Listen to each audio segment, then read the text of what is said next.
Halo pemirsa JPR TV dari Sabang sampai Merauke, dari Miangas hingga Pulau Rote. Bertemu kembali dengan saya Anggria Ratri dalam program Kominfo Newsroom.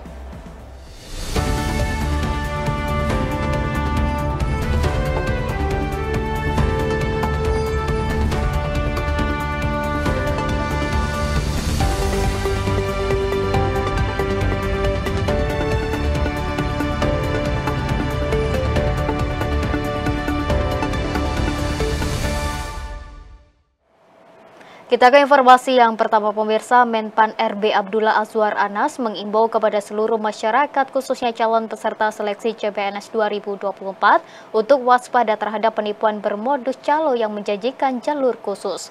Menpan menegaskan seleksi CPNS dilakukan secara ketat dan melalui sistem komputer assist test dan penggunaan double face recognition untuk mengantisipasi kecurangan.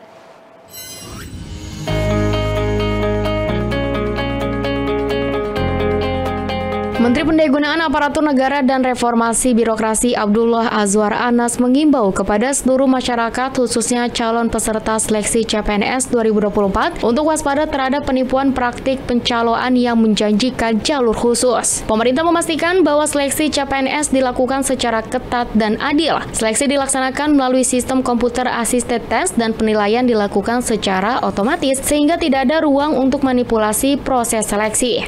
Untuk mengantisipasi potensi kecurangan praktik joki, pemerintah menerapkan penggunaan double face recognition, identifikasi wajah calon peserta saat pendaftaran maupun saat proses seleksi. Otoritas Jasa Keuangan mengambil tindakan tegas dengan memblokir 6.400 rekening yang diduga terlibat aktivitas judi online. Hal ini dilakukan dalam upaya memberantas praktik judi online yang semakin merajalela di Indonesia.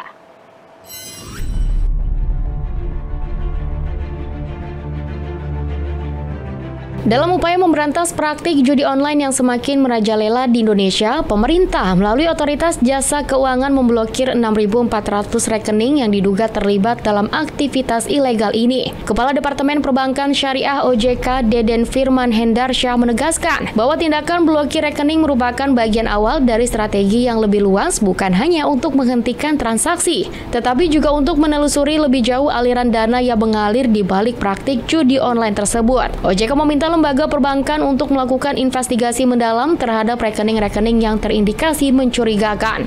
Selanjutnya, kami minta bank untuk melakukan EDD Bu Tuti, jadi Enhanced Due Diligence, penelitian lebih lanjut atas rekening tersebut. Apakah kemudian dari rekening-rekening tersebut juga diketahui ada aktivitas lain yang kemudian ada aliran-aliran yang suspicious gitu ya? Yes, suspicious. Ini yang kemudian kami mintakan kepada bank. Ini kerjasama kami yang lain nih dengan PPATK. Jadi nanti setelah dilakukannya EDD itu atau penelitian lanjutan, maka bank akan menyampaikan kepada PPATK apabila kemudian tadi ada suspicious transaction. Ada laporan keuangan mencurigakan istilahnya. Maraknya transaksi judi online, OJK menerapkan dua pendekatan utama, yakni pencegahan dan penegakan hukum. Edukasi dan perlindungan konsumen menjadi langkah awal pencegahan OJK untuk meningkatkan kesadaran masyarakat tentang risiko yang ditimbulkan oleh judi online. Kedepannya OJK berharap lembaga keuangan dapat terus mengembangkan sistem deteksi dini terhadap transaksi-transaksi yang mencurigakan. Hal ini penting dilakukan untuk mempersempit ruang gerak pelaku judi online yang memanfaatkan celah di sistem perbankan. Pemirsa, pemerintah terus bergerak melakukan berbagai langkah dalam pemberantasan judi online di Indonesia. Pemerintah memiliki 6 jurus jitu dalam memberantas aktivitas ilegal tersebut. Secara khusus saya ingin sampaikan, jangan judi, jangan berjudi.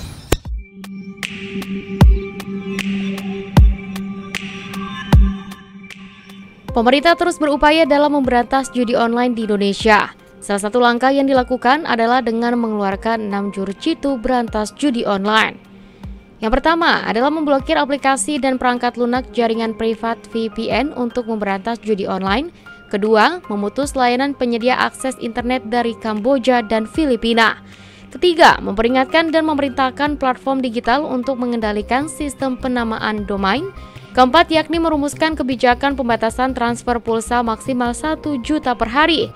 Kelima, mengaudit penyedia sistem elektronik yang terindikasi berkaitan dengan perjudian. Dan keenam, menyusun instruksi Presiden tentang pelarangan dan pemberantasan kegiatan perjudian dalam jaringan. Data statistik Polri 20 Juni 2024 dan Kemenkominfo 23 Juli 2024 mencatat terdapat 792 kasus hukum judi online, 1.158 tersangka, 2,6 juta situs diblokir, dan 6.199 penelusuran rekening bank. Pemberantasan judi online perlu dilakukan partisipasi masyarakat, karenanya pemerintah berulang kali mengimbau masyarakat untuk menjauhi atau tidak mencoba mengakses judi online, mewaspadai konten dan aplikasi digital yang memberikan iming-iming uang. Pemerintah juga gencar memberikan literasi keuangan dan literasi digital bahaya candu judi online kepada masyarakat, lalu pemerintah mengimbau masyarakat untuk bijak menggunakan internet. Di sisi lain, pemerintah membuka layanan pengaduan konten judi online melalui sambungan WhatsApp di nomor 0851 5194 56822 dan email di layanan.aptika@mail.kominfo.go.id. Pemirsa, Indonesia menjadi tuan rumah penyelenggaraan Indonesia Africa Forum dan High Level Forum Multi Stakeholder Partnership yang digelar pada 1 hingga 3 September di Bali. Direktur Politik Luar Negeri dan Kerjasama Pembangunan Internasional Kementerian PPN Bappenas Hendra Wahanu Prabandani mengatakan melalui kedua event ini dapat menjadi momentum bagi Indonesia untuk menunjukkan kepemimpinan global dalam memperkuat solidaritas dan kolaborasi lintas sektoral. Indonesia kembali dipercaya menjadi tuan rumah dari ajang bertaraf internasional. Pada 1 hingga 3 September mendatang, Indonesia akan menjadi tuan rumah event Indonesia Africa Forum atau IAF dan High Level Forum Multi Stakeholder Partnership atau HLF-MSP. Mengusung tema Strengthening Multi-Stakeholder Partnership Towards a Transformative Change, HLF-MSP 2024 diperkirakan akan mempertemukan 31 kepala negara dan 11 organisasi internasional serta 1.000 peserta mewakili pemangku kepentingan lainnya untuk bersama-sama membahas isu-isu global yang mendesak, termasuk upaya mempersempit kesenjangan pembangunan antara negara-negara di selatan dan utara. Sementara IAF kedua mengusung tema Bandung Spirit for African Agenda 2063 dan tema tersebut akan berfokus pada isu terkait transformasi ekonomi, energi dan pertambangan, pangan, ketahanan kesehatan, dan kerjasama pembangunan. Kegiatan ini akan mempertemukan 14 kepala negara dan 800 undangan lainnya dari institusi negara maupun non-negara. Direktur Politik Luar Negeri dan Kerjasama Pembangunan Internasional Kementerian Perencanaan Pembangunan Nasional Badan Perencanaan Pembangunan Nasional Hendra Wahanu Prabandani mengatakan kedua event ini dapat menjadi momentum bagi Indonesia untuk menunjukkan kepemimpinan global dalam memperkuat solidaritas dan kolaborasi lintas sektoral. Forum yang digelar di Bali itu tidak hanya melanjutkan estafet keberhasilan Indonesia dalam memimpin forum dunia, tetapi juga menjadi manifestasi dari komitmen Indonesia terhadap pembangunan berkelanjutan dan inklusif. Kita ingat di presidensi G20 yang lalu kita menghasilkan roadmap for stronger recovery and resilience in developing countries. Jadi ini akan meneruskan estafet dari apa-apa yang sudah dibangun oleh pemerintahan Indonesia sampai saat ini.